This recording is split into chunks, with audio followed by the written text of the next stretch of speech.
can still, this is just. I am. I can go through them. Okay. We have to wait till we have 11. So let me go ahead and explain the three nominees we're going to have today when we have a quorum that we can go to immediately, and I think they're all been approved. We'll have Dr. David Applegate to be Director of Geological Survey. We have Ambassador Carmen Cantor to be the Assistant Secretary of the Interior for Insular and International Affairs, and we have Dr. Evelyn Wong to be the Director of the Advanced Research Projects Agency Energy.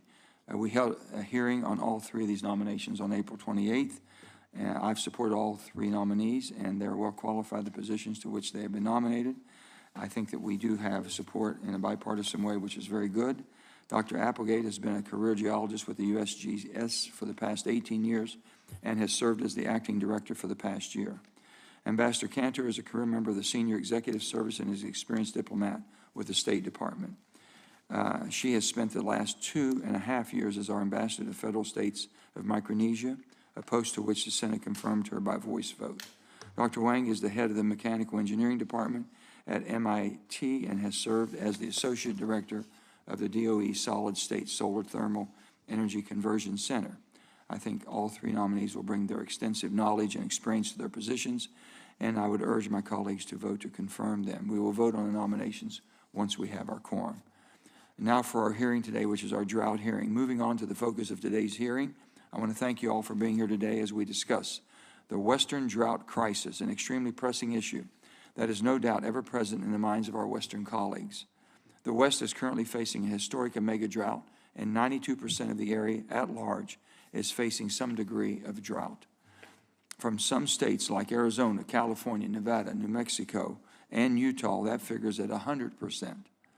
In the southwestern U.S., scientists have called this the worst that the area has seen in 1,200 years.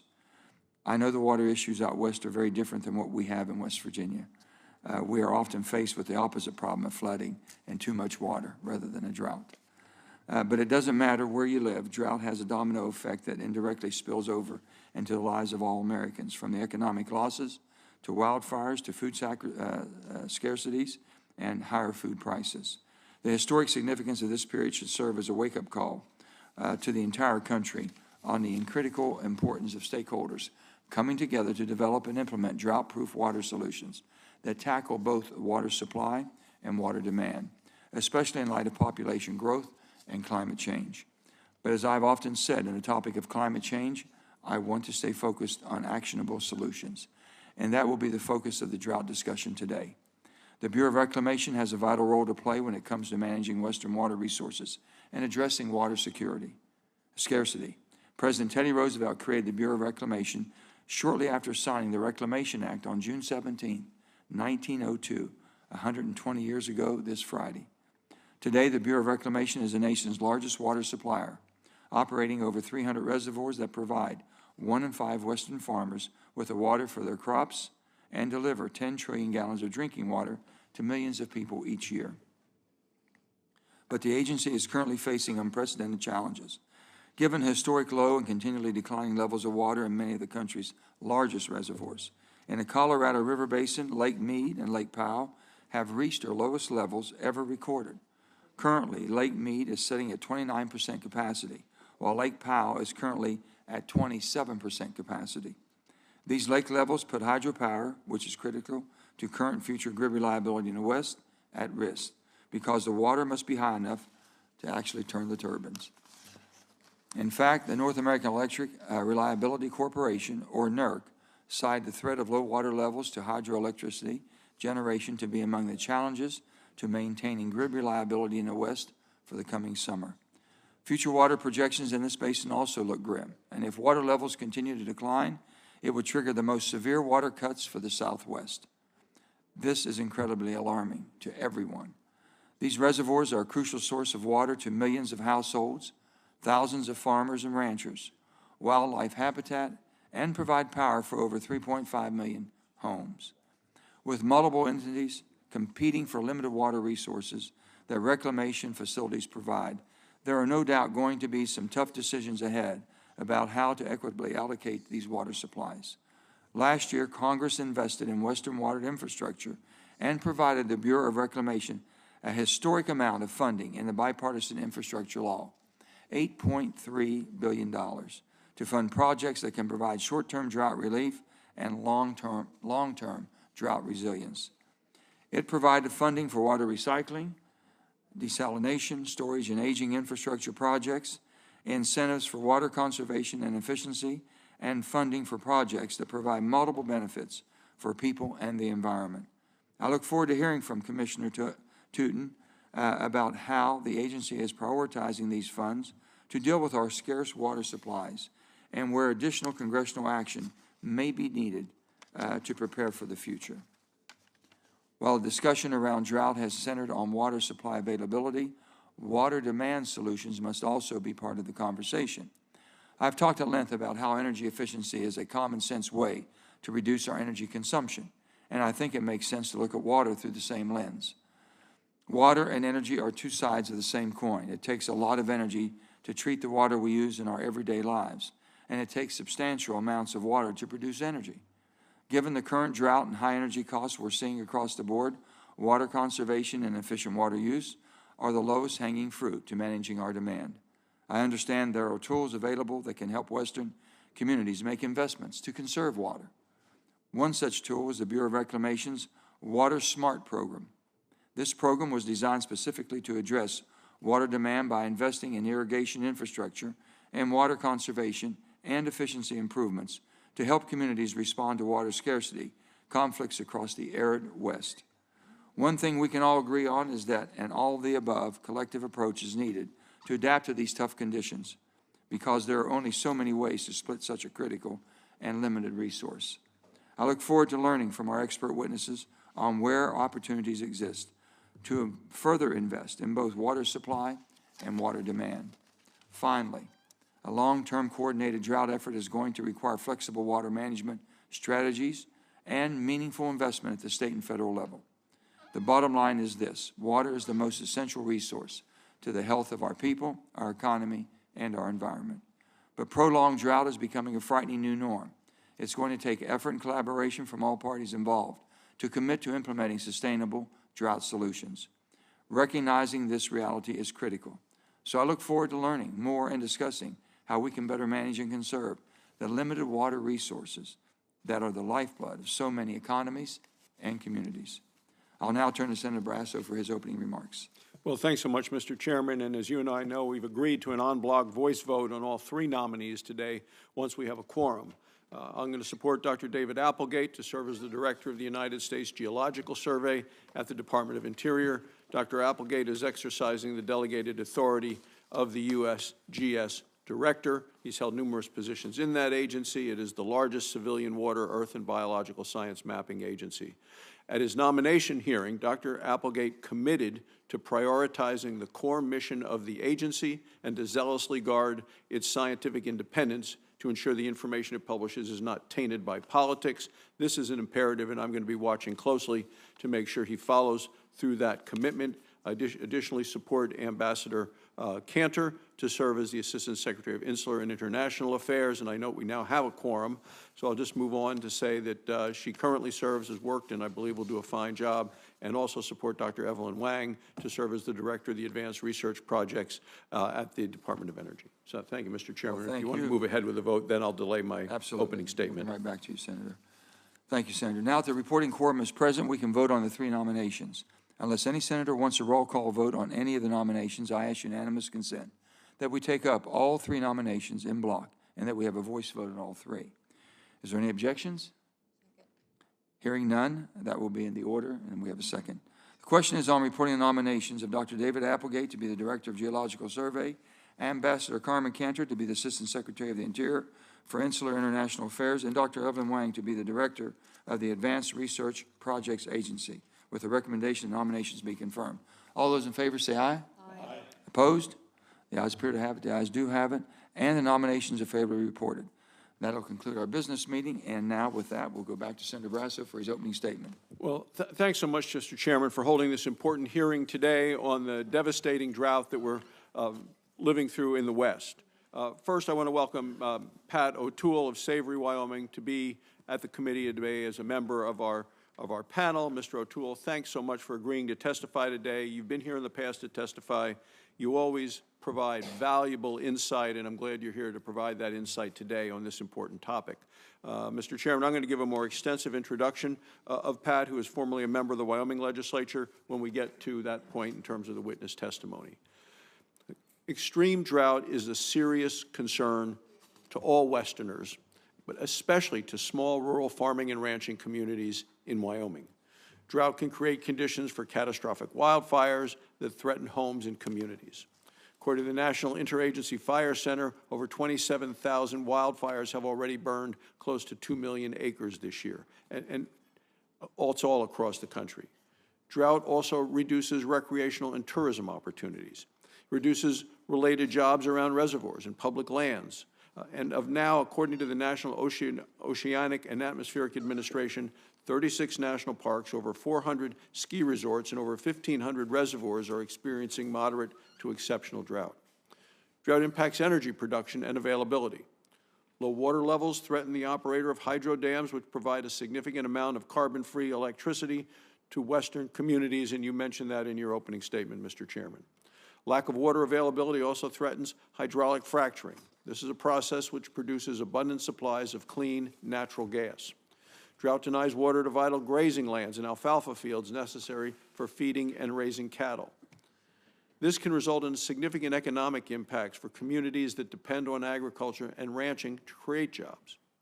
When the farms and ranches stop producing because of a lack of water, it doesn't just put farmers and ranchers out of work, it increases the cost of food. This hits families in the West and across the country who can afford it the least.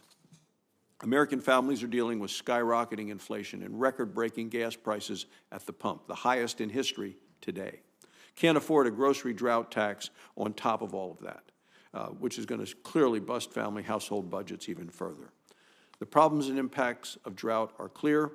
What Westerners need are solutions. This means we need solutions to help upper basin states like Wyoming be in compliance with their obligations to other Colorado River Basin states. These solutions include providing flexibility in the operation of Bureau of Reclamation facilities to better manage available water resources. We also need to develop better data to understand how much water our state and other states are using and account for that use. Improved data is going to help us understand what the drought is doing to our states and to our water users all across all sectors. Better forecasting data will also identify drought-related problems before they arise. We also need to invest in additional water storage opportunities to more effectively use the water that we do have. Building more water storage will give Wyoming and other states the water they need. It will provide system resiliency and will help maintain stream flows to benefit fish and wildlife. The stakes could not be higher, Mr. Chairman. We need short and long-term solutions that provide Westerners the water they need. Any policies that do not ensure the health, safety, and economic well-being of American families first are not policies worth pursuing. More water storage, improved federal flexibility, better data, and improved forecasting can help accomplish these goals. Upper and lower basin states benefit from working together to address the drought and accomplish these goals. Again, thank you, Mr. Chairman, and I look forward to hearing from the witnesses. Thank you, Senator Brasso. I'd like to now introduce our panel of witnesses, and we have joining us today, we have the Honorable Camille Touton. She's a Commissioner of Bureau of Reclamation at the U.S. Department of Interior. We have Mr. John Ensminger, General Manager of the Southern Nevada Water Authority. And we have Dr. Maurice Hall, Vice President of Climate Resilient Water Systems at the Environmental Defense Fund. We have Mr. Pat O'Toole, President of the Family Farm Alliance, which Senator Brasso is going to introduce. And finally, we have Mr. Charlie Stern, a specialist in the natural resource policy at the Congressional Research Service. I want to thank each and every one of you for being here and taking the time to be with us today to help educate us. Now to the witnessing opening remark. First of all, I'm going to start with Mr. O'Toole, and I would like for Senator Brasso to properly introduce you. Well, thanks so much, Mr. Chairman. And I'd like to take this moment just to introduce Pat O'Toole of Savory, Wyoming, who's going to be testifying shortly. He is the president of the Family Farm Alliance, also a cattle and sheep rancher and a hay grower. He is a member of the Family Farm Alliance's Board of Directors since 1998 and was named as the organization's 5th president in March of 2005. He is a former member of the Wyoming House of Representatives.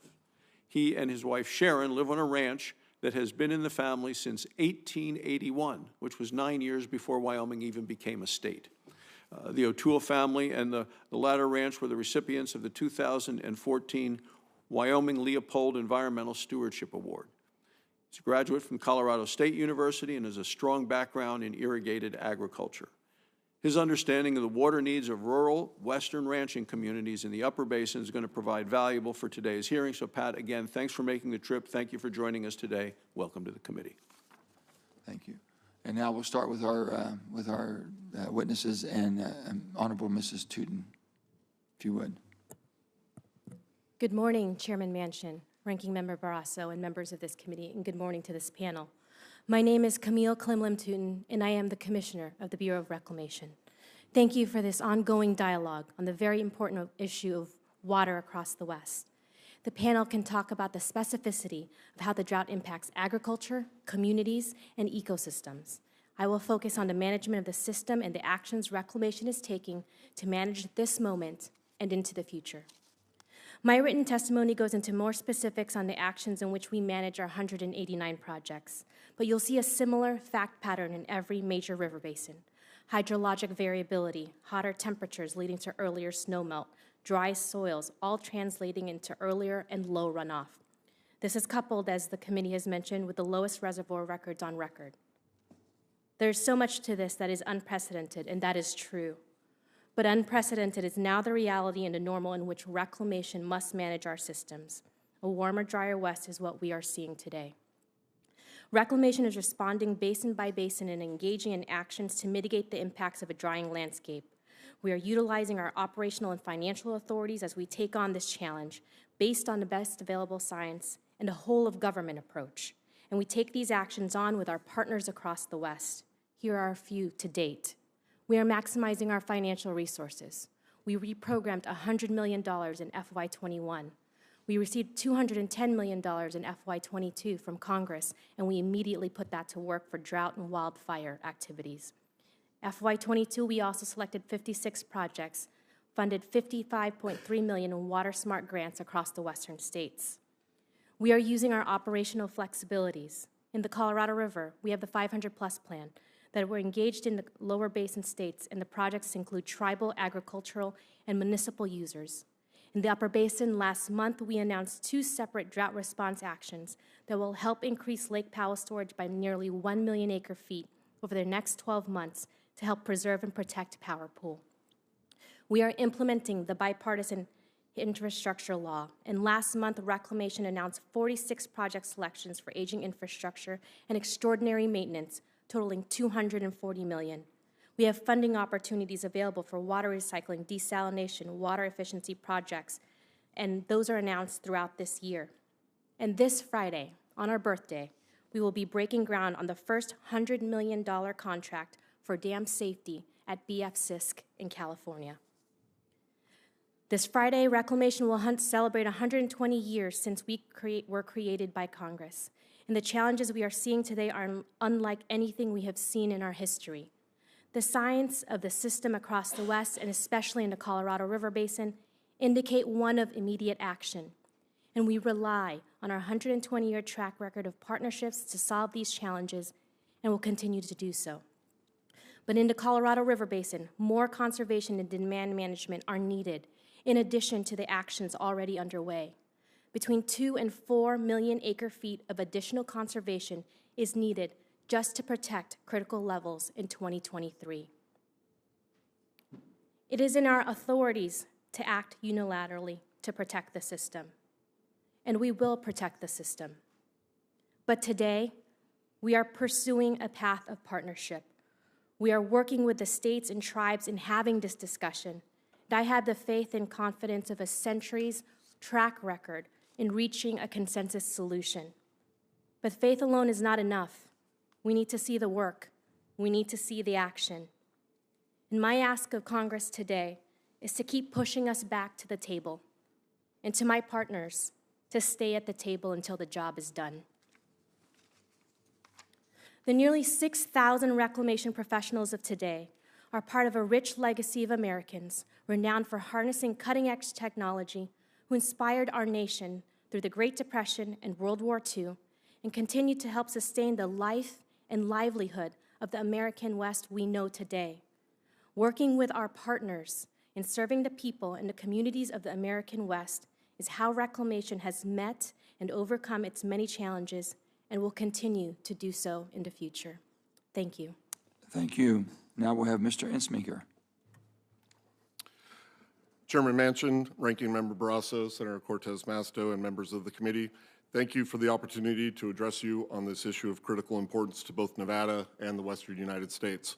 My name is John Insminger. I'm the General Manager of the Southern Nevada Water Authority.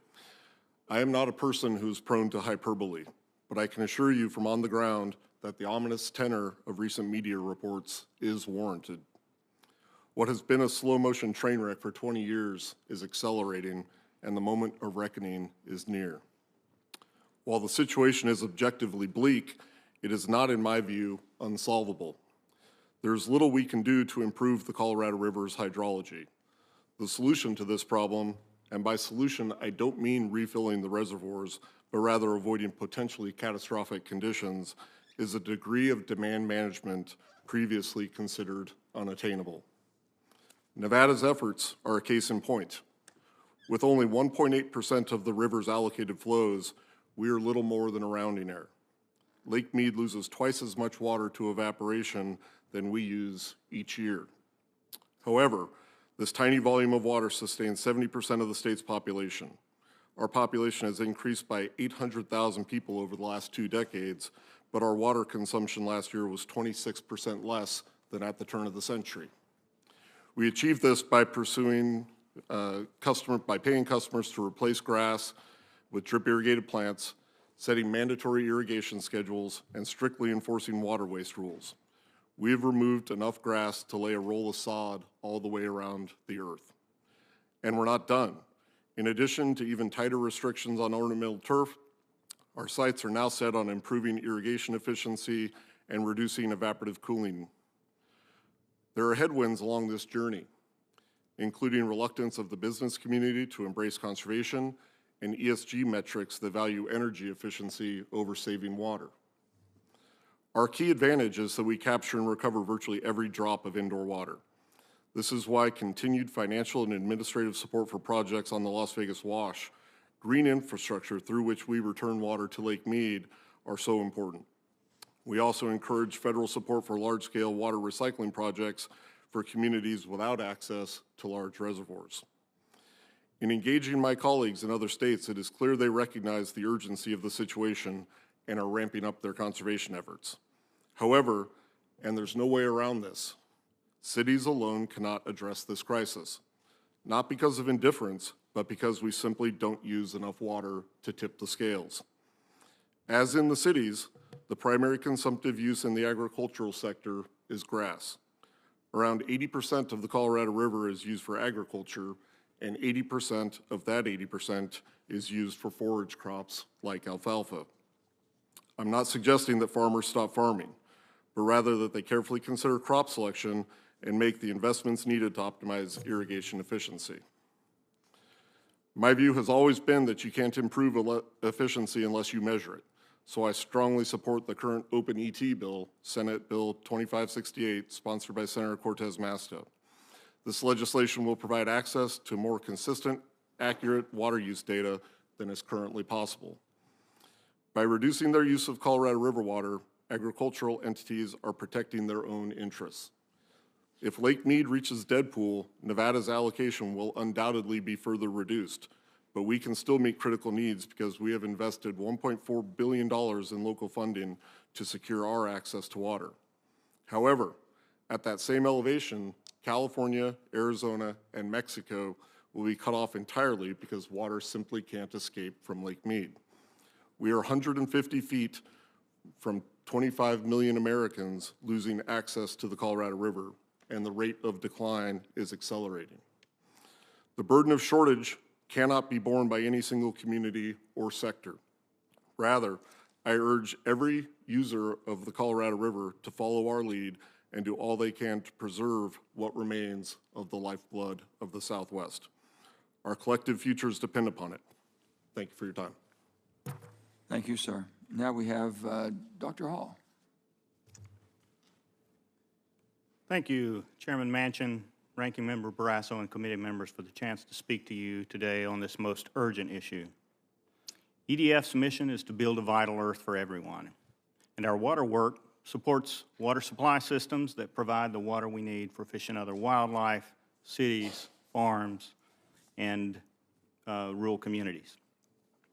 The Commissioner and Mr. Ensminger and the Chairman have already made clear the urgency of the moment, so I will focus on some things we can do to address this emergency. My first major point is that we need the broadest portfolio of tools that we can assemble. This challenge is just too big for one single solution. Thankfully, we do have options, but we have to manage for the rain and snow patterns that climate scientists tell us we're in for, not for the patterns we long for. This means we have to adjust to less water use. Now, our toolbox should indeed include some targeted water supply enhancement, but we must have an increased emphasis on tools for reducing the demand. And we also need actions that directly respond to the compounding risks of climate change. In a word, we must build resilience. And the portfolio of strategies needed includes some familiar actions like municipal conservation, reuse, recycling, water-saving agricultural practices, and it also includes infrastructure investment. But these investments must extend to our long-neglected natural infrastructure, our watersheds, streams, rivers, and groundwater aquifers. Now, I want to highlight one specific strategy that deserves attention called multi-benefit land repurposing. This resilient strategy emerged from a huge collaboration with a range of partners in California's San Joaquin Valley, where even with some supply enhancement studies suggest 500,000 to 1 million acres of agricultural land will have to come out of production because of lack of water supply. Now, to avoid this devastating outcome, the state of California has recently committed $50 million to launch an innovative new multi-benefit land repurposing program. The intent is to steer a transformation in the Central Valley toward a water-resilient agricultural region by supporting the repurposing of previously irrigated land into a mosaic of vibrant new land uses that require less water and that provide other needed benefits for the community. Benefits like habitat corridors, recreational space for families, and recharge to groundwater. Now, the demand for this program from farmers and water managers is already twice the funding we have available, and we expect that demand to grow. This general concept is adaptable to other places. With local collaboration, stakeholders with different priorities can tailor this approach to address the unique physical, cultural, and economic conditions of their region. This brings me to my second major point, and that is durable solutions we need are going to come from good faith collaboration. And addressing the challenge we now face is going to require an unprecedented level of collaboration. We need to look at examples like the Yakima River Basin Integrated Plan and replicate and invest in them. And as in Yakima, it can no longer be just the water agencies making the decisions. We need everyone's best ideas and perspectives in the game, and that includes the tribes, disadvantaged and rural communities, and environmental interests. My last point, to accelerate and make that collaboration successful, we need good information. And this means supporting the long-standing efforts of federal programs like the USGS and the NRCS, and we also need new tools like the OpenET platform. The drought conditions we're seeing today should be a blazing wake-up call for bold and innovative action. And how we respond now will shape the future of the rural communities and agriculture across the West and the economic health and quality of life for the whole region. EDF stands ready to continue our collaborative efforts, work with you and a range of partners to meaningfully address extreme drought in the West. Thank you. Thank you, sir. Now we have Mr. O'Toole. Thank you, Mr. Chairman, and Senator Barrasso. Appreciate the kind words, and it's an honor for me to be here. You can imagine what it's like to come from Wyoming and come to the Capitol and be in this building, in this room. It's truly amazing to me. you know, the advantage of being further down the line after other testimony is to be able to maybe react a little bit. And a couple of things I heard was take land out of production, we've got to do different crops. We've heard that for years and years and years. I was on a federal water commission appointed by President Clinton 25 years ago to look 20 years into the future. What was water going to be like in 20 years? And the answer was always take water away from agriculture. Well, the reality is, here's the reality.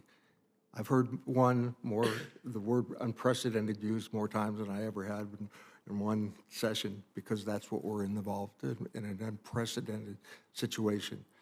We also are about to do with agriculture what we did with manufacturing and let it go overseas. The numbers of food production coming into this country to take our markets has changed the fundamentals. And what our farmers and ranchers are trying to do is figure out how to be successful in the future. That's what my family that started with my wife's great-grandfather trailing horses from Eagle Pass, Texas, to Wyoming in 1881 to raise horses for the Army. And we've been at it a long time, and we've seen the ups and downs, the 30s, the drought, the creation of the conservation districts.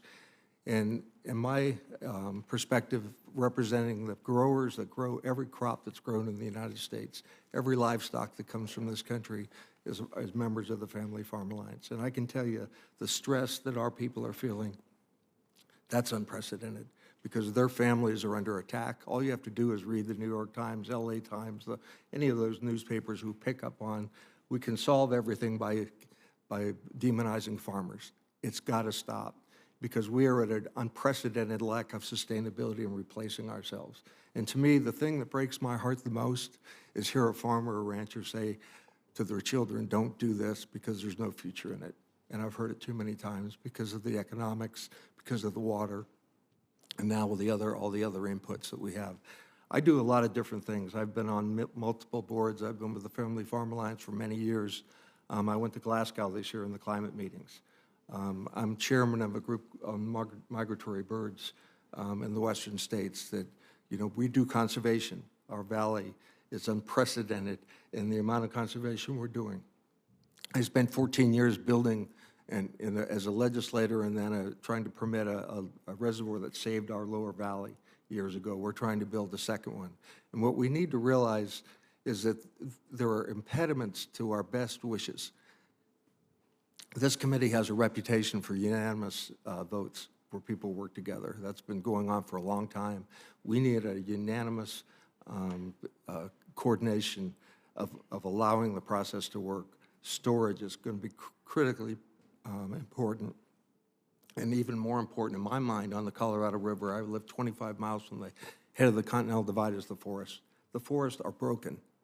And I'll give all the compliments I can to the Bureau of Reclamation, which I work with through the Alliance, but other agencies. I graze my entire operation in the National Forest.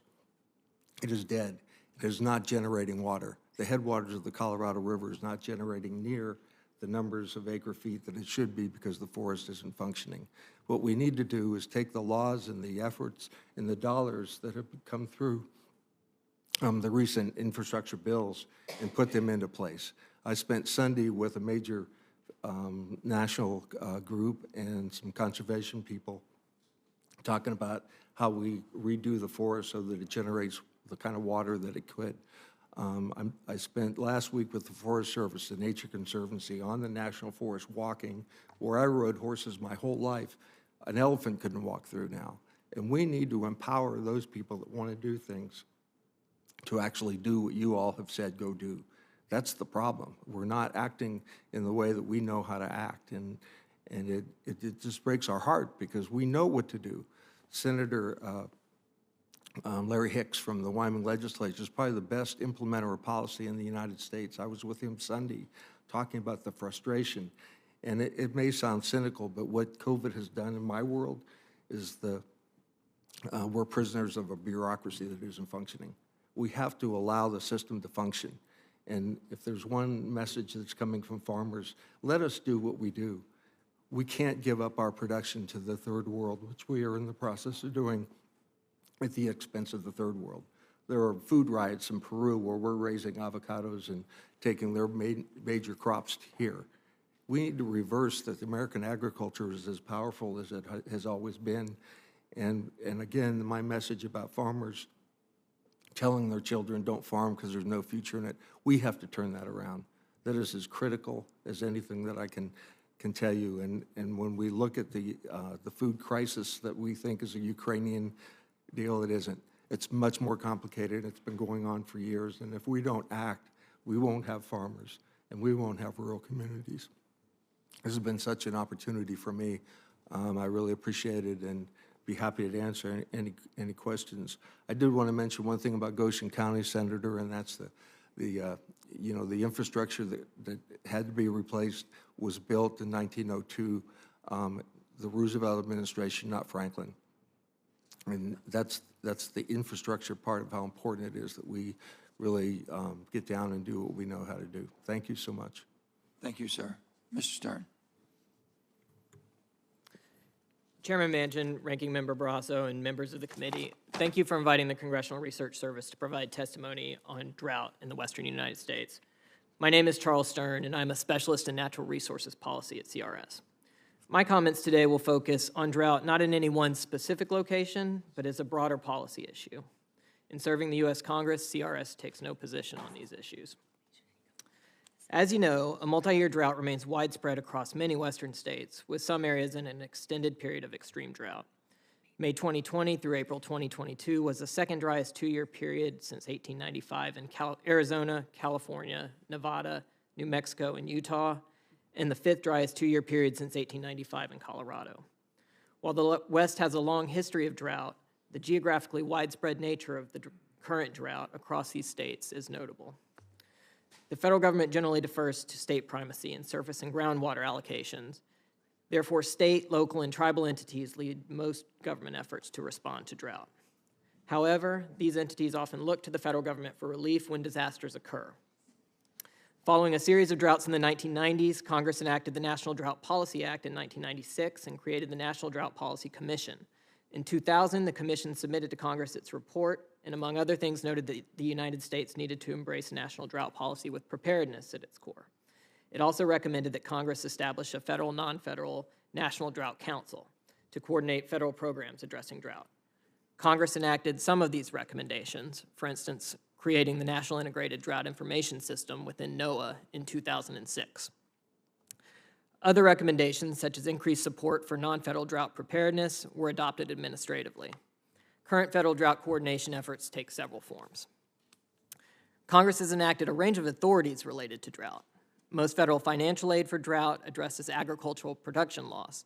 Other authorities address drought-related monitoring and research, emergency drinking water supplies, and other short and long-term drought response and mitigation actions. Multiple federal agencies contribute to efforts to predict, plan for, and respond to drought. The 2000 National Drought Policy Commission report identified 88 drought-related federal programs, and this total has certainly increased since that time. As you know, in 2021, Congress appropriated billions of dollars to respond to drought, including new funding in disaster and infrastructure supplemental appropriations for activities that are expected to improve drought monitoring, preparedness, and resiliency.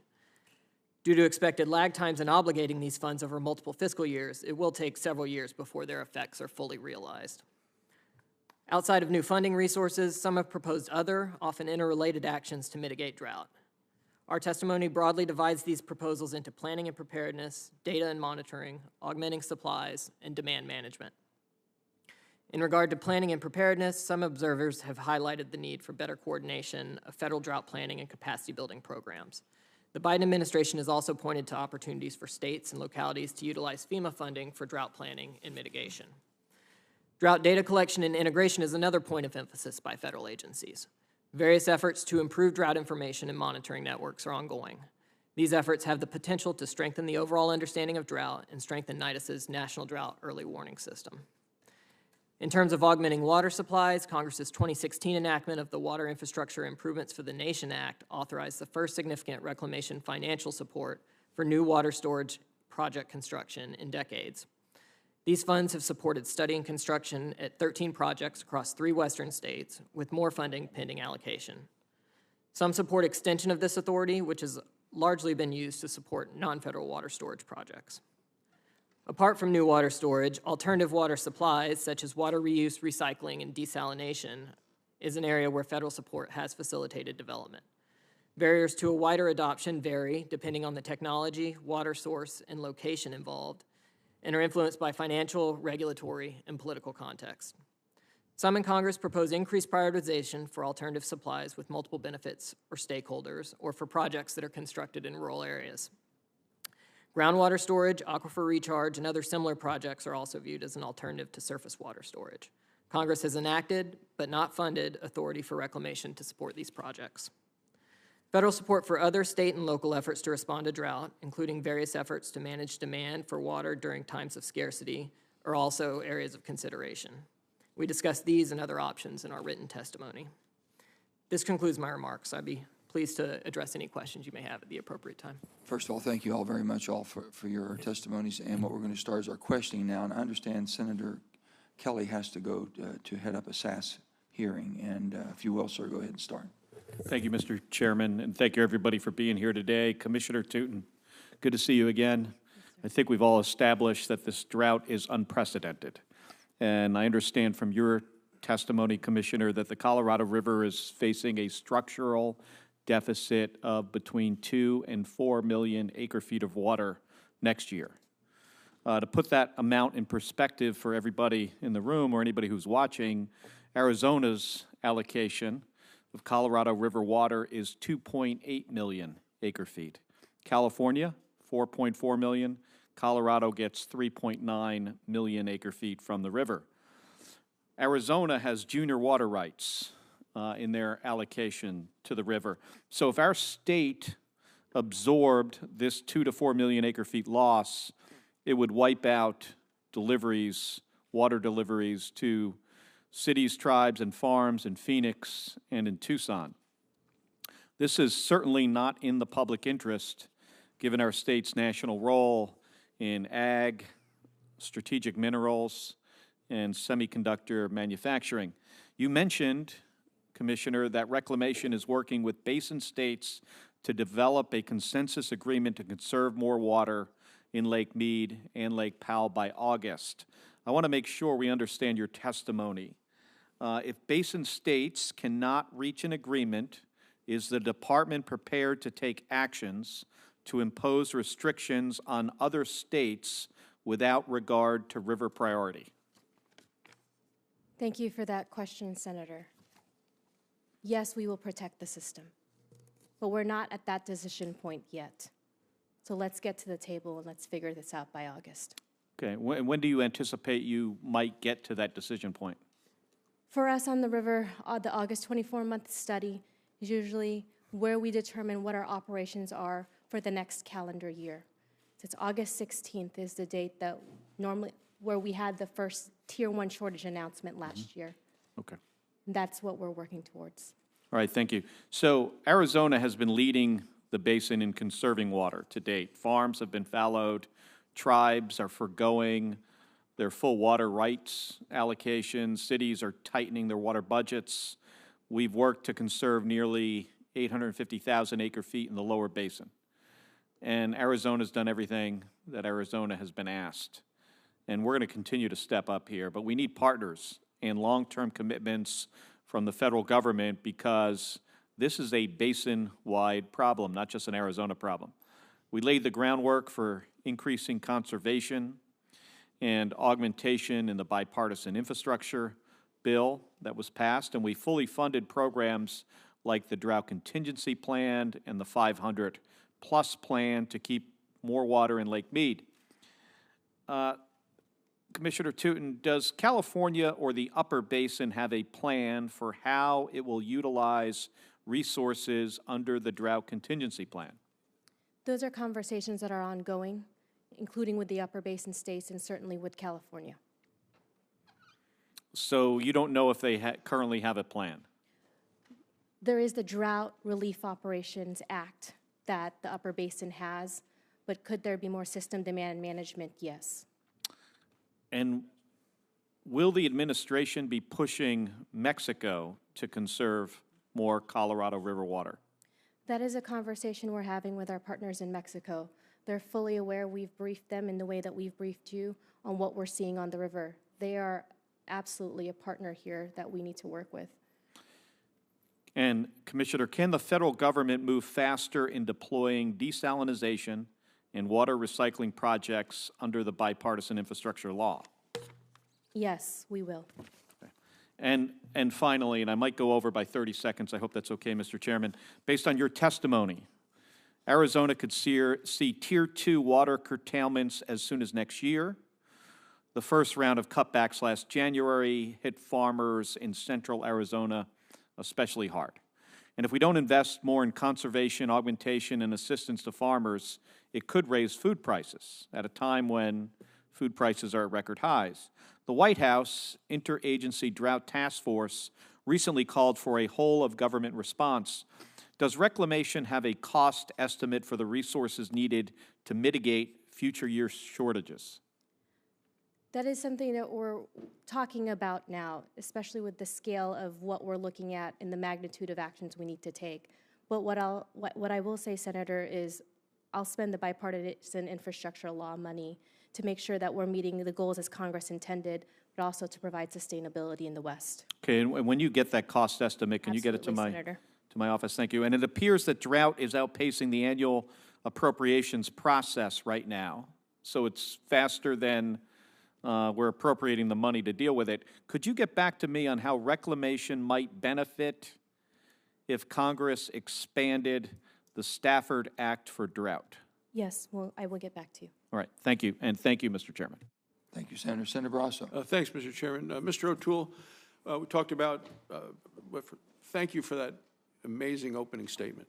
Never checked a note, talked from the heart, very emotional, hit every member of the panel. I'm very grateful for you to be here. I wanted to ask you about the impact on food costs that the drought has brought, because you made some suggestions there. What we're seeing is a reduction in food supplies, increasing costs for American families. So to address this and provide more water, Wyoming continues to advocate for things such as more water storage, to be more efficient in capturing water from for agriculture use rather than let it flow downstream, more flexibility from the Bureau in reservoir operations to better manage available water supplies, and better forecasting data. Do you agree with these steps, and are they going to help lead to more food production if we do those things? Thank you for that question, Senator, and I absolutely do, and our written testimony is prodigious, as you can tell, and it's full of specific recommendations about how we make these moves forward. The thing that I'd like to emphasize, though, and let's just take the cattle and sheep industry that I'm involved in, you know, the pricing that's going to the consumer has nothing to do with the producers. We're not receiving that benefit. And, you know, what I think is America is this ecological and incredible system that knows how to produce food and knows how to do rural communities. I said at a hearing with Senator Bennett recently, what's happening in the Amazon is a crime against humanity. And we've got to realize that in places where good is happening, we have to accelerate the benefits.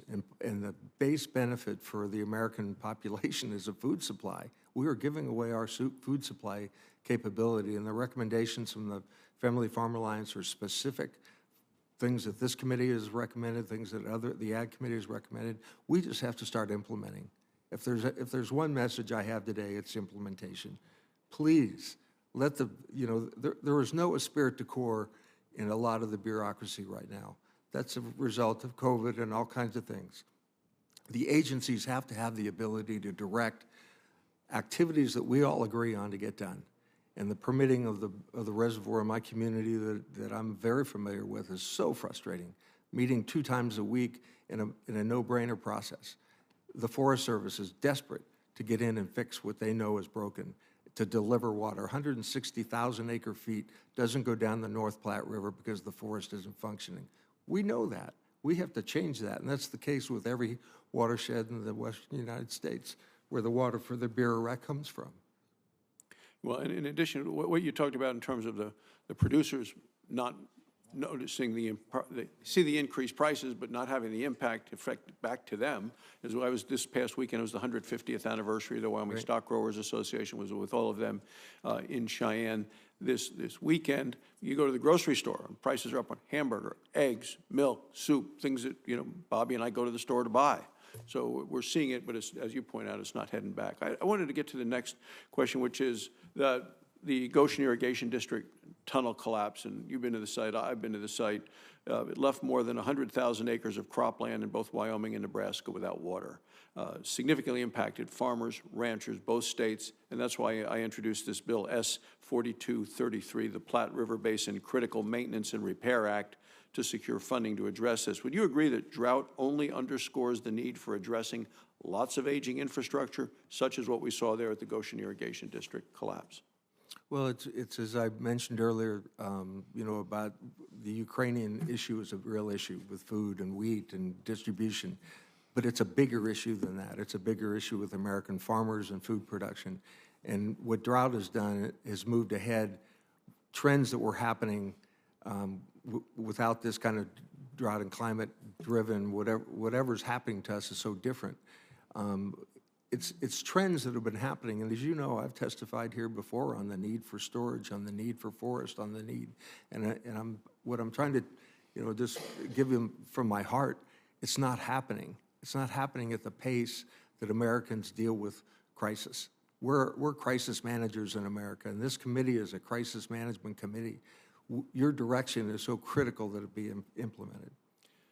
Commissioner Tootin, you know, many of the actions taken in the past to address the drought in the Colorado River Basin were to increase the flexibility in how the lower basin states can store and use water. This was done using existing authorities. That increased flexibility has extended the lower basin's access to water and the reliability of available water supplies, you know, over the last 20 years.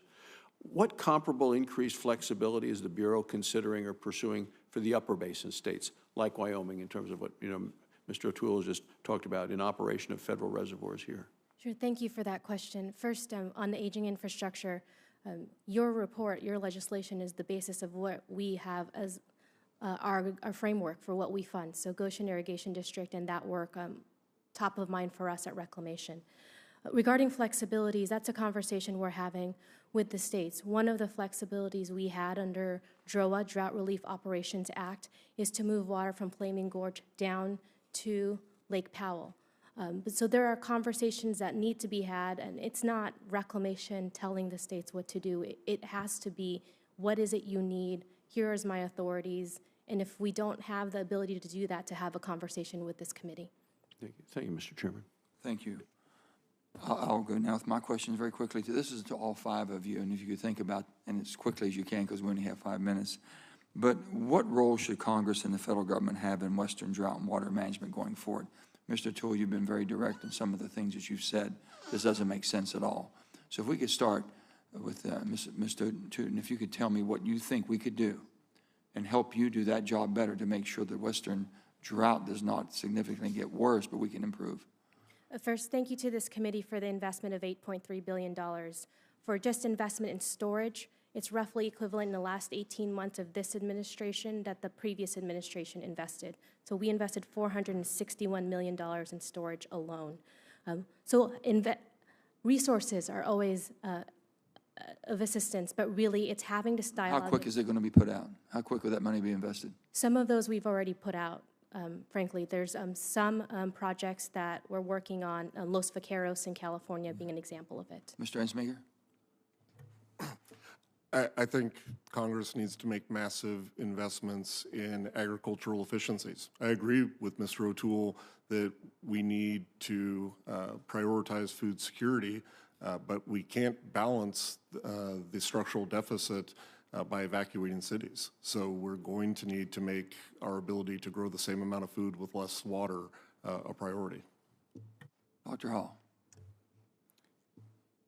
I think certainly one of the more urgent issues is providing the information that we need, and that includes continuing robust support for the USGS and NRCS that manage our data systems, approving Senator Cortez Masto's bill to implement OpenET in the USGS, and I think more broadly, the support for giving the Bureau of Reclamation the broad flexibility to work with states on new approaches like groundwater management and groundwater storage.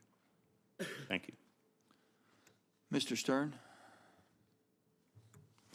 Well, Senator, as you know, we wouldn't at CRS necessarily recommend any one specific approach, but I would say that there is more support among observers for activities that can be done from the ground up and stakeholder-driven things that may vary from one basin to the next than there is for top-down, more command and control types of federal activity. Mr. O'Toole, do you have anything else you want to add to something you think would be the most urgent thing we could do? Senator, I testified in front of the World Bank last year as part of the climate meetings I went to, and the biggest word that they appreciated was scale. And in a meeting with the major foundation Sunday on the forest, they said, we're nibbling. And that's the problem. We're nibbling at a time when we have crisis, and we need to move to scale. Ms. Taunton, the bipartisan infrastructure law provide $8.3 billion, as you've acknowledged. What steps is Reclamation taking to ensure the efficient delivery? That's what we're concerned about, and these funds are being efficiently delivered to the source so we can basically cure some of the problems we have. Absolutely. First thing we did was hire the hirers. We hired, I want to get the number right for the record, but it's 86 people within the last 6 months. Engineers, but acquisitions, grant specialists, so that we can get that money out. And part of this is also a level of transparency. We constantly have stakeholder sessions and briefings, also with Congress, so that you know what we're doing. And then finally, putting capacity where we can immediately, so those can get done. Rural water being an example of that, and getting those resources out the door. Thank you. Senator Langford. Mr. Chairman, thank you. Thank you for all the witnesses here as well to be able to talk this through. My state is somewhat unique in this conversation today because if you're in Oklahoma, the eastern side of my state gets a tremendous amount of rain, and the western side of my state is the stopping point on it. And so we face intense droughts in the west, and we're growing tall timber in the east. So we get this. So let me walk through a couple of things that may be unique to my state, but also may translate into other areas. Moving waters by pipeline and actually trying to be able to transition water from east to west at times in some of these border states and areas. Is that being explored at all as options and possibilities? Obviously, there's compacting, there's other things with other states as water continues to be able to move south across the east, but how much is that even being discussed? Student. We are looking at all options, but certainly being able to utilize what's in basin, what we have within our reservoirs is our priority. A lot of our projects require authorization of Congress with a feasibility study. And so should that be where Congress wants us to go, that's what we're doing. That's what we will do, but we'll say that I'm focused on what we have now and what is in our basins at the moment. It has been interesting to me that in the past, go back several years ago, we actually had to have an act of Congress to move water from within my state from east to west because it was a different reclamation area. Though it was Oklahoma's water, it wasn't crossing any other state boundary, and it wasn't even violating any of our agreements with the states around us and where the water ends up at it. Just moving it east to west took an act of Congress to be able to move that through reclamation areas. Is that something that needs to stay in place? Does that become a regulatory barrier and an issue that we need to resolve? I'm happy to continue that conversation, Senator. But Oklahoma is certainly at the heart of the 100th meridian of really seeing where the drought, where the water drought and where the water floods happen. Yeah, we experienced both on that. Interesting idea from some of the guys in the southwest part of my state that do a lot of irrigation. There's a lot of cotton and other things that are in that area. One of the challenges that we have is power related as well. If we're going to do drip irrigation in some of those areas to reduce the amount of water usage that's there, it's a great idea. It's good use of water, except you also have to have electricity in those areas, in very rural areas, to be able to do this. Is this part of the dialogue Bureau of Reclamation is currently having right now about how we're going to manage water, to also talk about how we're going to manage electricity and power? Absolutely, and I know you have legislation on that we talked about earlier this month, so happy to continue that conversation. Be great.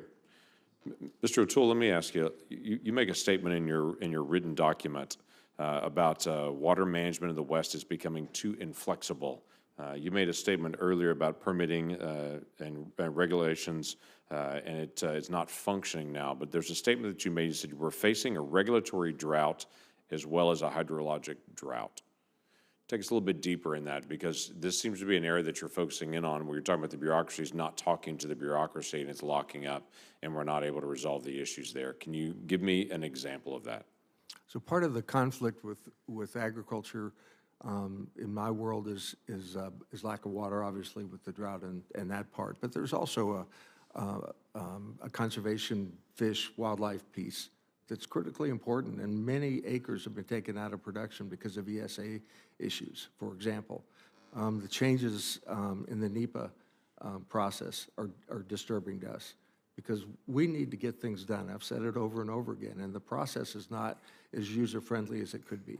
So the regulatory drought, and I'll use a perfect example, the National Marine Fishery is a duplicative agency that is working sometimes at odds with the Fish and Wildlife Service, because they're fish only, when in fact, when you're looking, particularly in today's world where you have birds, you have fish, you have other mammals, you have farmers, and that whole system, when it isn't working smoothly, it's taking acres. In fact, it's hundreds of thousands of acres out of production because of this regulatory process that our irrigators have to go through. So what would need to change to be able to make that work? Say that again. What would need to change to be able to make that work better then? Well, Senator Barrasso is no longer here, but we spent really 3 years working on ESA process with conservation groups with a real cross-section. We didn't get it done, didn't get it across the line, but we have to have a system that works. And right now we have so much duplication. And to some extent, part of what I like to talk about is, are we doing solutions or are we doing agendas? And so we got to figure out what are the solutions and then overcome the agendas. And to some extent, the litigation industry in the West has been very effective in keeping us, for example, cleaning up the forest. Okay, thank you. Thank you, Mr. Chairman. Senator Heinrich. Thank you, Chairman. As you know, our western states are suffering from aridification, and you'll notice I did not say drought, but aridification, not to mention extreme wildfires as we speak that are burning in my state and Arizona and others. But I would just start, because this is a drought hearing. This is not some random event. It's frankly a direct result of the lack of action on climate that we have seen for more than 20 years, and we all collectively own that. Now, Dr. Hall, as you know, this is a drought hearing, but we have experienced drought before. And what you and others on the panel said today is that what we're experiencing is now actually unprecedented. You know, I would make the point that it's not a drought if this is our new normal. You used the word aridification. What does that mean? And how do we manage if this is the new normal? Thank you, Senator Heinrich. You make an exceptionally important point. And I think one important thing we have to realize is that we don't actually know how this is going to evolve. Right. And so we have to be aware, continuously adaptive, and that gets to the point that I was describing about collaboration, which also addresses some of the points about regulation. And what you can do in collaboration is you can work together in an organized way to come up with programs and then figure out how to make them work with the different various regulations. So on the point of aridification, we have in the past tended to view our water management through a lens of stability. I had one entire class in my graduate work on the different distributions, normal and non-normal distributions of the climate patterns in the past, and that's what we did all the designs on. That class, as difficult as it was, is no longer even usable. We have to throw all of that out and increase our real-time and near real-time monitoring and information processing, and be prepared to make adjustments as we discover how the new climate processes are affecting our water resources. Commissioner, I want you to share with us again how many acre feet we're going to have to conserve on the Colorado Basin to avoid dead pool in Lake Powell. And then, because most people don't really understand what an acre foot is, talk to us about how much water that is. Sure. And yeah, just start there. So an acre foot is exactly what that sounds like, an acre of land with a foot deep of water. And the way we look at that is that's enough water, roughly 325,000 gallons for a family of 4 for an entire year. And so when you look at Lake Powell and when you look at Lake Mead, this is just for critical elevations. We're looking at 2 million to 4 million acre feet starting in 2023 that we need to conserve. We've talked a lot about the Colorado River Basin. Talk to me about the Rio Grande Basin and what you're seeing there, and then what actions you're able to take there to address the same patterns that were experienced on the Rio Grande. The Rio Grande is not unique to the entire west or the Colorado River Basin. Demands of the system, tribal ecosystem, irrigation, drought, as well as listed species. But one of the things that we did with Elephant Butte was a Water Smart grant. So this is low-hanging fruit. Reclamation spent $1.8 million on efficiencies of the system. You asked me for numbers, Senator. It's roughly 9,000 acre feet of conserved water. So that's real water gained in efficiencies. So that's short term. We're also looking at operational flexibilities with the system, and then in longer term, helping to solve long-standing conflicts. Thank you, Chairman. Thank you, Senator. Now we have Senator Lee. Thanks so much, Mr. Chairman. Ms. Duden, let's start with you. The drought has caused a lot of problems in my home state of Utah. As is happening in some other places, but to a pretty acute degree in Utah. Ranchers are delaying putting livestock on the range. Growth has, of course, been impacted by water uncertainty, and a lot of local economies are being stretched thin by virtue of their inability to access some Bureau assets like Lake Powell. I'd really appreciate some of the recent decisions made by the Bureau of Reclamation to boost water levels at Lake Powell, including, of course, the release of 500,000 acre feet from Flaming Gorge Reservoir and the withholding of an additional 480,000 acre feet from release downriver from Lake Powell. What can you tell me about the Bureau's priorities moving forward as they relate to water levels at Lake Powell? Thank you, Senator, and good morning.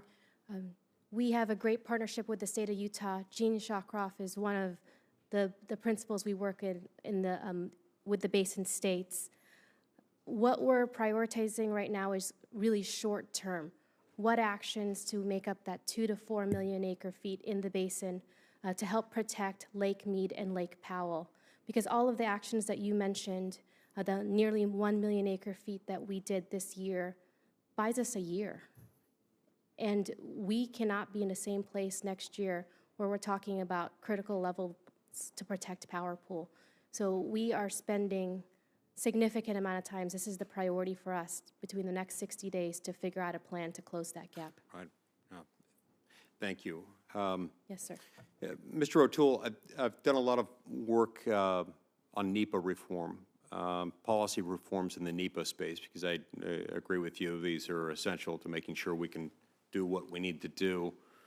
As I've engaged in that effort, it's become apparent that some members of Congress resist changes to NEPA, and their responses are usually kind of interesting. They include some variation of the argument that we don't need to do this because the agencies already have authority to do this through their own existing rulemaking procedures. It's an interesting argument to make, especially because regardless of what they've got in mind and regardless of the fact that they may have tools at their disposal to do it, they don't, because things don't change in this regard. I think in many instances they're debilitated by a fear of litigation, and that obsessive fear of litigation, while understandable, makes it very, very unlikely that they impose these limitations on themselves. So what do you believe Congress needs to do in order to break the logjam with regard to NEPA? Thank you, sir. Categorical exclusion is another part of that NEPA process, which gives flexibility to the agencies. The river that I live on crosses the state line 32 times. That means that our valley is both Colorado and Wyoming. So I'm in 2 forests, 2 BLMs, 2 game and fish, 2 fish and wildlife, and have a lot of experience with the agencies. It is human-driven, and there was a fear of failure or fear now, as I expressed earlier, the agency people need to have a mission, and we're going to have to send a message. We've sent money. There's money in the infrastructure bill to achieve, but that isn't going to be achieved if we don't have a mission to use the tools. And I think that, my personal experience is, I have the best conservation district in the U.S. I really am so lucky. Just give you an example, 17% of farmers use it, and ours it's 90, because we have trust built. We use categorical exclusion. The surrounding conservation districts are coming to us asking for, how do you get that done? Because you don't have the agency people who have experience with it, and because of the litigation issue that you mentioned, that I've mentioned, it's really inhibiting our ability to do what we've all agreed we need to do. Drought data collection has become a point of emphasis by some federal agencies in recent years. Some proposals would go so far as to use satellites to quantify evaporation and also quantify evaporative or consumptive use in addition to evaporation. I've heard some concerns raised by some agricultural producers that overly intrusive monitoring, while it has some potential to help, could also create other problems, could lead to burdensome regulation of private water resources. Do you share those concerns, and do you feel there are protections that could be offered to agricultural producers to help protect their interests while also allowing for greater data collection? Well, I'm a big fan of data and science, but I will tell you my new friend, Mr. Hall, is in a process of negotiation with the Family Farm Alliance over the open ET issues because of the potential for misuse of the data. And we want data. I want data to do the right thing, but we've got to have some protection because, as you all know, farmers seem to be described as a monolith. We're individual businesses of families mostly, and we can't stand the vulnerability of litigation. I've had it happen to me on a situation where we won finally because the state of Wyoming on bighorn sheep defended us using the Forest Service. But an individual is so vulnerable. And one thing we never talk about, bankers don't care about conservation. They don't care about these issues. They care about getting paid. And when one individual producer sort of gets demonized because of the use of data, we want to make sure that that's done in a way that there's protections for those individual family producers. Great. Thank you. Yes, sir. Senator King. Thank you, Mr. Chairman. Absolutely important hearing. First, this is a cycle, and I've found a very, I didn't develop it, but found a very interesting chart that shows the water situation in the West over the last 1,200 years. And what it shows is up and down. And we are at the second lowest point that we've been. The last one was around 1,500. Interestingly, the West was settled and developed during a period of relative high water. And we're now in a situation where we're at this low point. One of the questions is, will the low point, historically these drought periods lasted about 20 years. the question is the climate change effect going to make it a much more permanent kind of situation? But anyway, I'd like to submit this chart for the record. Without objection. Second observation is that the amount of water in the world is constant. It never changes, hasn't changed since the dinosaurs. The question is, where is it? Unfortunately, right now, it's in a lot of places where it doesn't do you any good. In Greenland, I've flown over Greenland in a helicopter and seen the enormous amount of water. In one day last summer, 8 billion tons of Greenland melted. That's enough to cover Florida in 2 inches of water. And the question is, how do we move water? And Senator Langford asked the interesting question about pipelines. Now, and obviously, a pipeline from Greenland isn't possible, but from other sections of the country, I think that's something that needs to be discussed. It's not something we've ever thought about before, but we have pipelines for oil and gas, and we do have, in some areas, huge pipelines for transferring water, for example, in New York State down to the city. Desalinization we have to talk about. All that water in Greenland is fresh water that's going into the ocean. So I guess, Mr. Hall, how feasible is a massive desalinization, how feasible and economically viable is massive desalinization from the Pacific Southwest into this region to alleviate this problem? Is that just fantasy, or is there a possibility that is something that we could invest in and it would make a difference? Thank you, Senator King. As a water resource engineer, I'll tell you that we like to build things, and we have studied lots of possibilities, and some we've implemented, some were good ideas, some turned out not to be so good ideas, and some are just not cost effective. And so with respect to pipelines and desalination, that cost issue is certainly a big one. Some of the most expensive water in the West, on the order of $2,000 an acre foot, comes from the desal plant that was recently completed, I think recently in the last 5 years or so, at Carlsbad in San Diego. And for San Diego, who is at the end of the Colorado River water distribution system. But also adjacent to the ocean. And adjacent to the ocean, with, in fact, an already existing outfall to help dispose of the brine at a lower cost. It made sense as part of a resilience portfolio for the city. And in some other targeted areas, desal does make sense. But to reach the kind of scale to relieve this whole region is not really feasible. Is that your suggestion? At this time, it is not feasible due to cost and other environmental issues. And interestingly, looking at this chart, the drought sections are surrounded on both sides by more water, excessive precipitation, which suggests, as Senator Barrasso talked about, storage, but a lot of storage. I mean, a couple of years won't really solve it if you're talking about a 20 to 40 year cycle. So storage is part of the problem, part of the solution also, isn't it? Certainly, storage can be really valuable, and especially in our current situation, can be a helpful tool in making our deployment of the water more flexible. In most of the West, frankly, there isn't enough water to fill the storage. Today.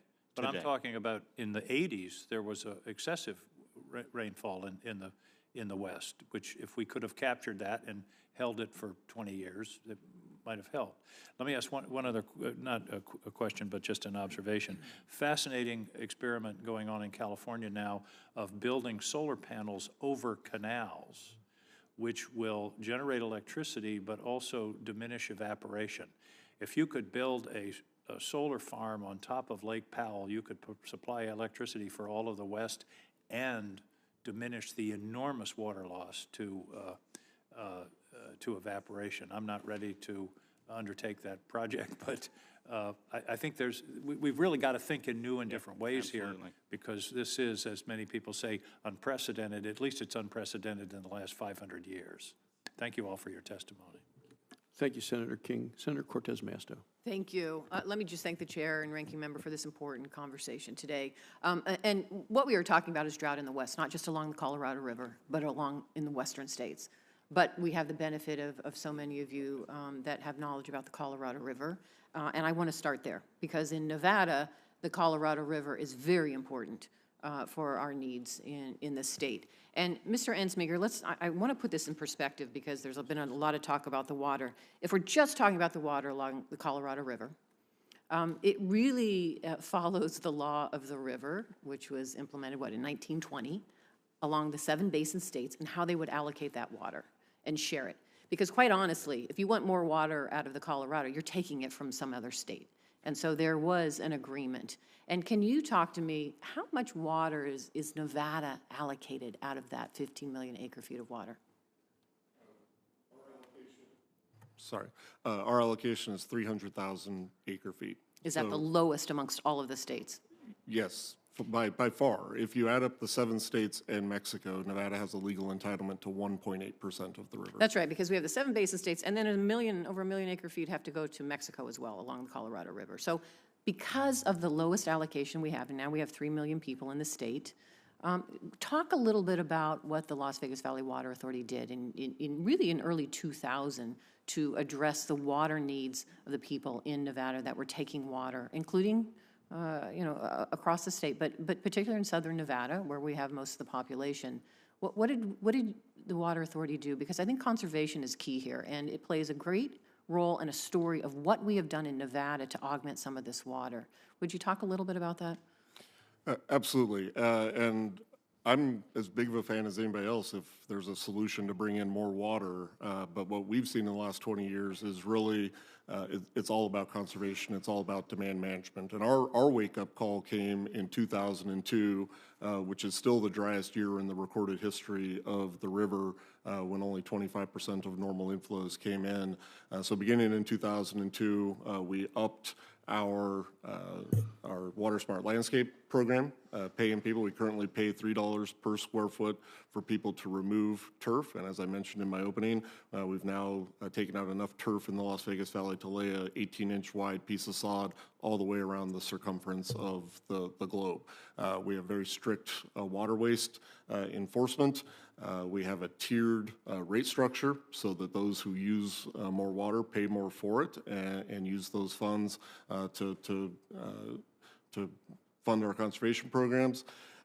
And overall, it has led to a dramatic decline in water usage. As I said in my opening, we're using 26% less Colorado River water today than we were in 2002, despite our population increasing by 800,000 people. And what do you anticipate? Because you anticipate how many years in the future that we're going to need water, and talk a little bit about that. Is Nevada and Las Vegas in dire need of water right now, or you're planning for the future with population growth included in that? Is that correct? That's correct. So we do a 50-year resource plan, and we do it every single year so that we always have a fresh 5-decade outlook on what we think our population is going to do, which for Southern Nevada, we project it'll increase from about 2.4 million today to about 3.8 million in 2076.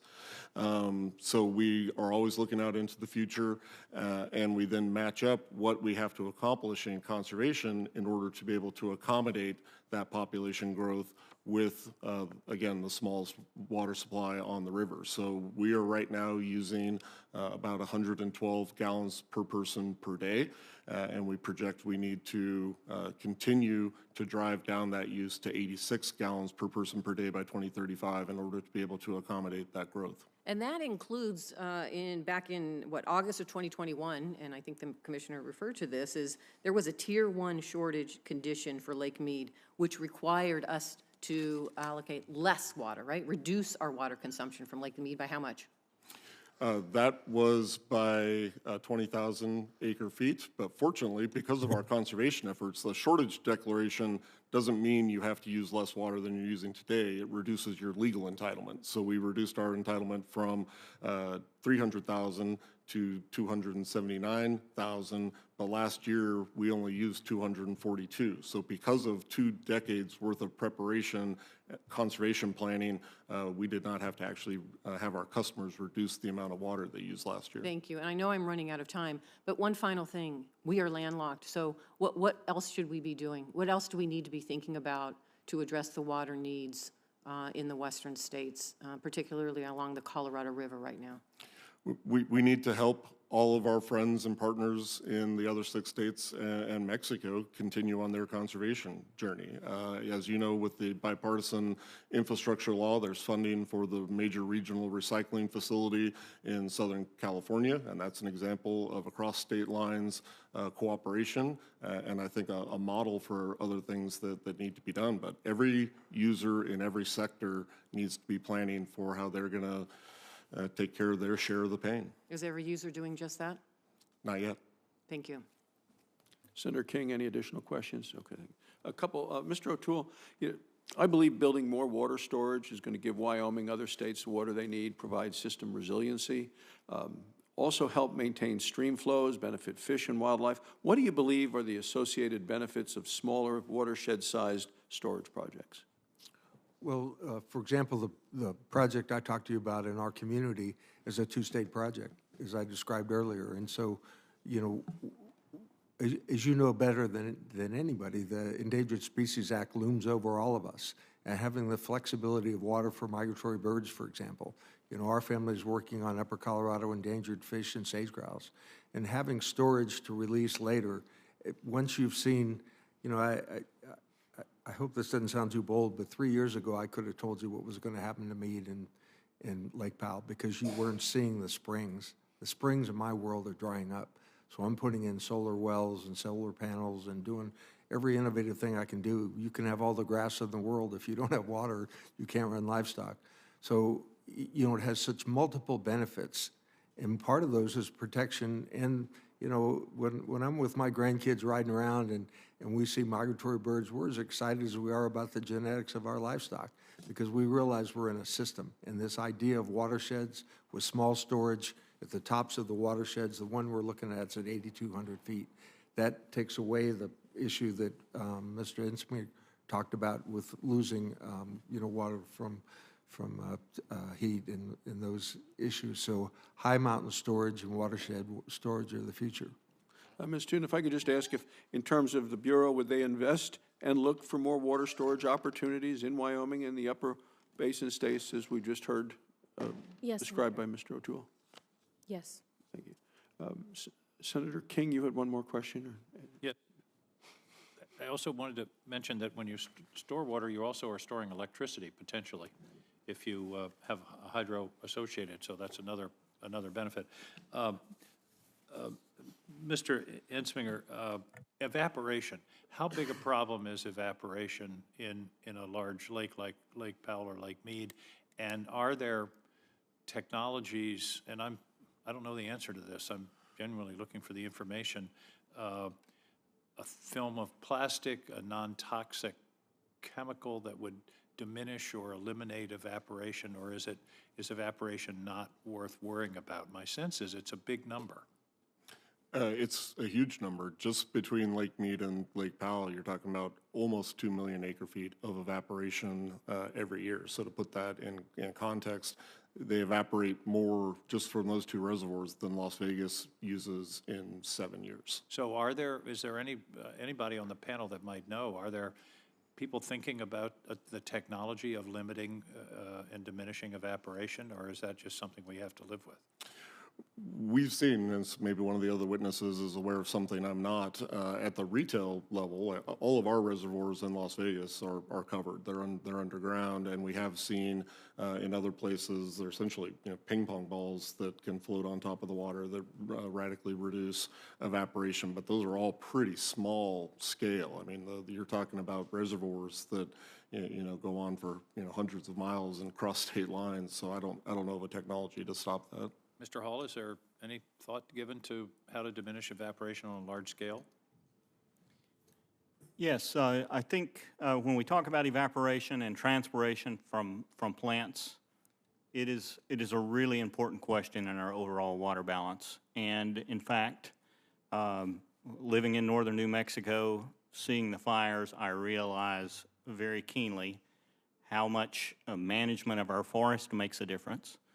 And there's lots of work going on now to better understand how forest management can reduce the transpiration from the forests in the watersheds and provide other benefits, improved habitat, improved recreational experiences, et cetera.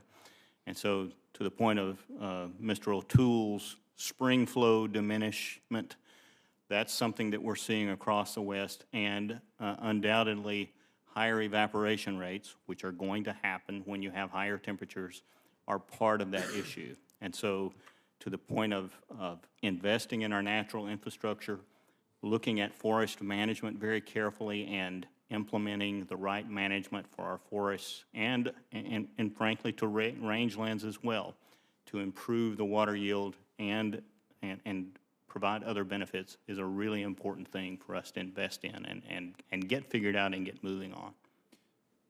Well, Ms. Toten, I hope that this may be an area of research.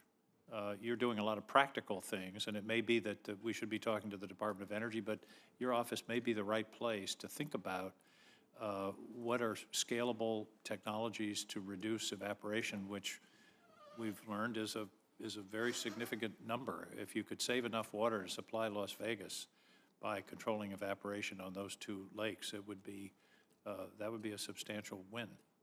So research, it seems to me, is a place where we could do some good here. Thank you. Thank you, Mr. Chairman. Hey, Senator Cortez Masto. Thank you, and you teed me up nicely, because I do want to talk about the ET bill that both Mr. Ensminger, Mr. Hall, you talked about. This is the Open Evapotranspiration Data Act that I introduced. And the information's already there. Our goal is to make it public. And why is that important as we talk about evaporation, transpiration, water usage? Why do we need this data? So, Mr. Hall, I'm going to ask you first, and then Mr. Ensminger, if you would follow up. Thank you, Senator. My vision of the future of the West includes a resilient agricultural community. Some of my most rewarding times as a professional have been when I'm working with farmers and ranchers, or early in the northeastern Colorado, more recently in California and Arizona. And if we want that irrigated agriculture future to be resilient, we're going to have to manage that water more closely. And to do that, we need good information on how much water is being used by the crops, how much water is infiltrating into the ground to recharge our groundwater and later recharge streams and rivers. And information on the evapotranspiration of the consumptive use is a key part of better understanding that water balance. Now, it's important to note that this information has been available for many years. It's a technology that's well established, and some states, like Idaho, have used it in a systematic way for decades. But that information up to this point has been primarily in the hands of a handful of entities, those who have the money to invest in it and pay someone to provide that information. And so we felt it was really important to put that same information into the hands of everyone who makes water management decisions, from the irrigators on the farms, water district managers, groundwater basin managers, and to make it easily accessible, more easily accessible to state agencies, et cetera. And that's what the OpenET platform does. It puts that data into the hands of everyone so that we can begin looking at the same data, diminish the arguments about whether that method is a little bit better or this method is a little bit better, and converge on a piece of information that we can all use and understand how it's affecting the water decisions we make. And the idea is that it's available to everyone, including farmers and ranchers. That's absolutely right. And because let me just say, and Mr. O'Toole, thank you for being here, because I work very closely with farmers and ranchers in Nevada. I have found that my farmers and ranchers are better scientists and environmentalists about the land than some of the scientists that have been at the table. because they have to be. They know the land so well, they've lived it, they live off of it, and they respect it. So the purpose here is to make sure that that data, which already exists, is also in the hands of our ranchers and farmers so that they can utilize it to their benefit as well. That's the purpose here. And Mr. Ensminger, anything else? Well, you know, working for a water utility, we're firm believers that you can't manage what you can't measure. And the Open ET bill will give us the tools to measure where exactly the water is being consumed. And I'll give you an example from our service territory of how something like that could be deployed on the ground. You know, we did our own ET studies, figured out that the type of turf that's historically been installed in the Las Vegas Valley uses 73 gallons of water per square foot each year. But then we found some other species of turf that only use 55 gallons per square foot per year. So even in places where we want to have grass, which is not very many places in Las Vegas, but in our schools, in our parks, we can replace that thirstier grass with less consumptive uses, and that's the kind of thing that Open ET bill could probably be deployed for on the ground. Thank you. Senator Wyden. Thank you, Mr. Chairman. This is going to be a question for you, Dr. Hall. Let me just kind of set the table here. The summer begins next week. More than half of my state is already suffering extreme or severe drought. 17 Oregon counties have been declared to be in a state of emergency because of water shortages. This is the first time that Deschutes County has been in a drought emergency 3 years in a row. Now, drought conditions have been so bad in Central Oregon that for 18 straight months, the Wickiup Reservoir, the primary source of irrigation water for Jefferson County, set record lows for months and contents. Now, Commissioner Teuton knows how drought has hurt the Klamath Basin, where the lack of water is devastating the farms and tribal resources and causing residential wells to run dry. And then on top of this, the first responders and experts on the ground expect that the drought conditions are going to fuel wildfire risks beyond even the historically bad conditions of the past couple of years. Dr. Hall, you talked eloquently about the need for collaboration, good faith collaboration, because that's how you bring people together to tackle these challenges. In Oregon, we call it the Oregon way. The best ideas are ones that have broad buy-in from all of those who are actually impacted. I wrote the Watershed Results Act to encourage people to come together to expand and improve watershed opportunities, looking back at both agriculture and environmental needs. Specifically, my legislation would fund pilot projects to address the impact of drought on watersheds. These pilot projects use the best available science and would identify quantifiable outcomes before they were able to secure funding. So what are your thoughts with respect to these science-based collaborative approaches? Thank you very, very much, Senator Wyden, and very much applaud your efforts to bring good science into decision-making through your Watershed Results Act. And as I described before, I think this concept of bringing the best minds together, bringing all the ideas from the different stakeholders together in a dynamic, collaborative way is the way we're going to shape the future of the West that we want to see. And we need good information for that. The quicker that we can get on the same page, understand the challenge that we're facing, what our current situation is and our trajectory is, the more quickly we can get to solving problems. A handful of ideas of things that I think are important in our work where we need better science and data is in the area of proactive groundwater management. We have this incredible natural infrastructure below our ground that frankly provides the drinking water and water supply for most of the rural West. And we can better understand that if we invest in the right data and begin to use that and manage it more proactively. I think another issue is short-term forecasting. We have so much better information now about what's actually going to happen, not just today, but over the next several days in our rain and snow systems. And knowing that data sooner allows us to make better decisions on reservoir operations and improve the yield of the projects that we already have in place. Very good. One question for you, Commissioner. Glad to see you. You've had a lot of experience with water issues. The bipartisan infrastructure law provided $8.3 billion for investments in Western water infrastructure and climate resilience. I'm not sure, I guess my colleagues have touched on it, but I'm not sure it's clear in our part of the world what steps the Bureau of Reclamation is taking to ensure the best possible efficiency in the delivery of these funds to get good science out there to manage water management in our part of the world.